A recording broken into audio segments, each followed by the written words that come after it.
اعوذ باللہ من الشیطان الرجیم بسم اللہ الرحمن الرحیم۔ السلام علیکم ورحمۃ اللہ وبرکاتہ۔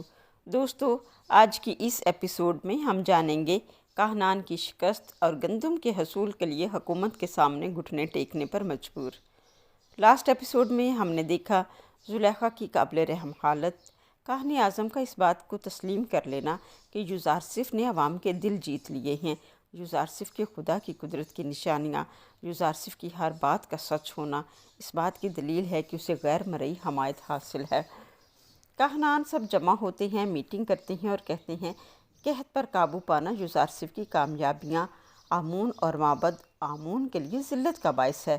وہ کہتے ہیں ہمارے ذخائر ختم ہو گئے ہیں، اب ہم گندم خریدنے پر مجبور ہیں۔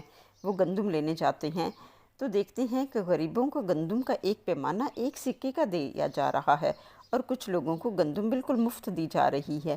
جب کاہنان کی باری آتی ہے تو نگران کہتا ہے ایک پیمانہ 3 سکوں کا۔ وہ ان سے الجھ پڑتے ہیں اور کہتے ہیں جو کچھ تم لوگوں کے پاس ہے آمون کا دیا ہوا ہے۔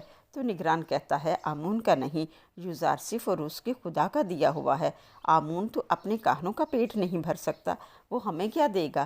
کاہن کہتا ہے ہم 3000 کاہن ہیں، تو کیا ہم 9000 سکے آپ کو دیں گے؟ ہم ہرگز یہ قیمت ادا نہ کریں گے، اور غصے سے چلے جاتے ہیں۔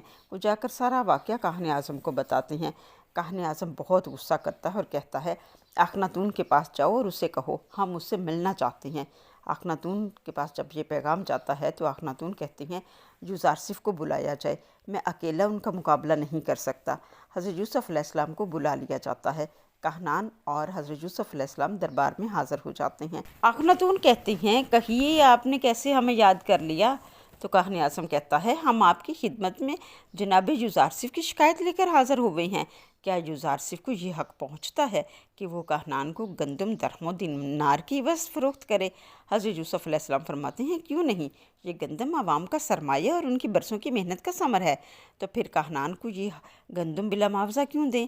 کاہن اعظم کہتا ہے بلا شبہ یہ گندم عوام کی ہے، آمون کا تعلق بھی عوام سے ہے۔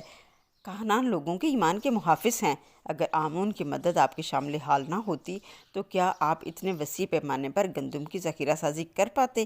مالک ابن زر کہتے ہیں ہم آپ سے اتفاق نہیں کرتے، آپ نے تو عوام کو اکسایا کہ یوزارسف کے ساتھ عدم تعاون کریں اور گندم حکومتی تحویل میں نہ دیں۔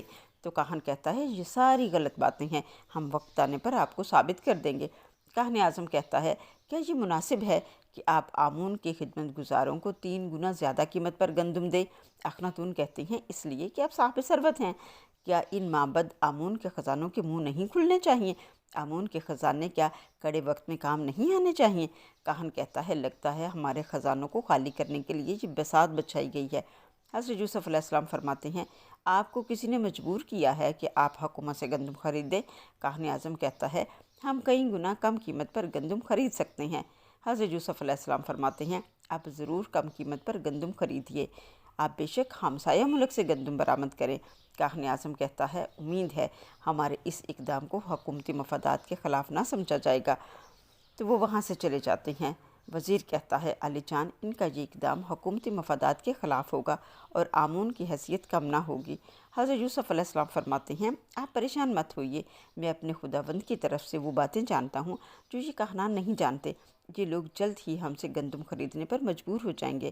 آپ کے اطمینان کے لیے عرض کرتا چلوں تمام ہمسایہ ممالک بھی قحط سے دوچار ہیں، کاہنان کسی بھی اور ملک سے گندم حاصل کرنے میں کامیاب نہ ہو سکیں گے۔ اخناتون خوش ہو جاتے ہیں تو آپ علیہ السلام فرماتے ہیں کاہنان کی شکست کے لیے یہ اچھی خبر ہے، مگر ان ممالک کے لیے یہ خبر افسوسناک ہے کیونکہ انہوں نے کوئی تدارک نہیں کر رکھا۔ پھر آپ کنعان کے لیے پریشان ہو جاتے ہیں کہ کنعان کے لوگ کیا کریں گے۔ مالک ابن زر حضرت یوسف علیہ السلام کو بتاتے ہیں تقریباً 3000 سے زائد غلاموں کو ان کے مالکوں نے آزاد کر دیا ہے۔ آپ علیہ السلام فرماتے ہیں اب ان کی کفالت حکومت کی ذمہ داری ہے۔ حسنات مشورہ دیتی ہے کیوں نہ گندم کی تقسیم، گوداموں کی دیکھ بھال میں آپ ان سے مدد لیں۔ حضرت یوسف علیہ السلام حسنات کی اور اس کے مشورے کی تعریف کرتے ہیں۔ اتنے میں شہر کا چوکیدار آتا ہے اور بتاتا ہے علی جناب میں شہر کے مشرقی دروازے کا پہرے دار ہوں، کچھ لوگ غیر ملک سے گندم لینے آئے ہیں، ان کے بارے میں کیا حکم ہے؟ تو آپ علیہ السلام فرماتے ہیں پہلے اچھی طرح سے تسلی کر لو کہ وہ قحط زدہ ممالک سے تعلق رکھتے ہوں۔ قحط زدہ ممالک کے علاوہ کسی اور کو گندم نہ دی جائے۔ قحط زدہ ممالک کی فہرست آپ لے لیں۔ گندم صرف 10 پیمانے فی فرد دی جائے جو 1 ماہ کے لیے ہو، اور گندم قیمت خرید پر دی جائے، اور غیر ملکیوں کے تمام قوائف محفوظ کر لیے جائیں اور درج کر لیے جائیں۔ ہوشیار رہنا، کوئی منافع خور گندم حاصل نہ کرنے پائے۔ ان کے اسباب کی اچھی طرح تلاشی لی جائے تاکہ کوئی اسلحہ اور جنگی ہتھیار نہ چھپا رکھا ہو۔ مالک ابن زار پہرے دار کو قحط زدہ ممالک کی لسٹ دیتی ہیں اور وہ پھر وہاں سے چلا جاتا ہے۔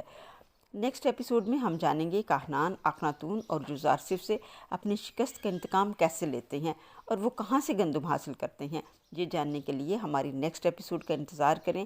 چینل کو سبسکرائب کریں، نبی خدا کی کہانی کو زیادہ سے زیادہ شیئر کر کے آگاہی دین کو پھیلانے میں اپنا حصہ ڈالیں۔ کمنٹ سیکشن میں اپنی رائے کا اظہار ضرور کریں۔ See you next video, stay blessed, اللہ حافظ۔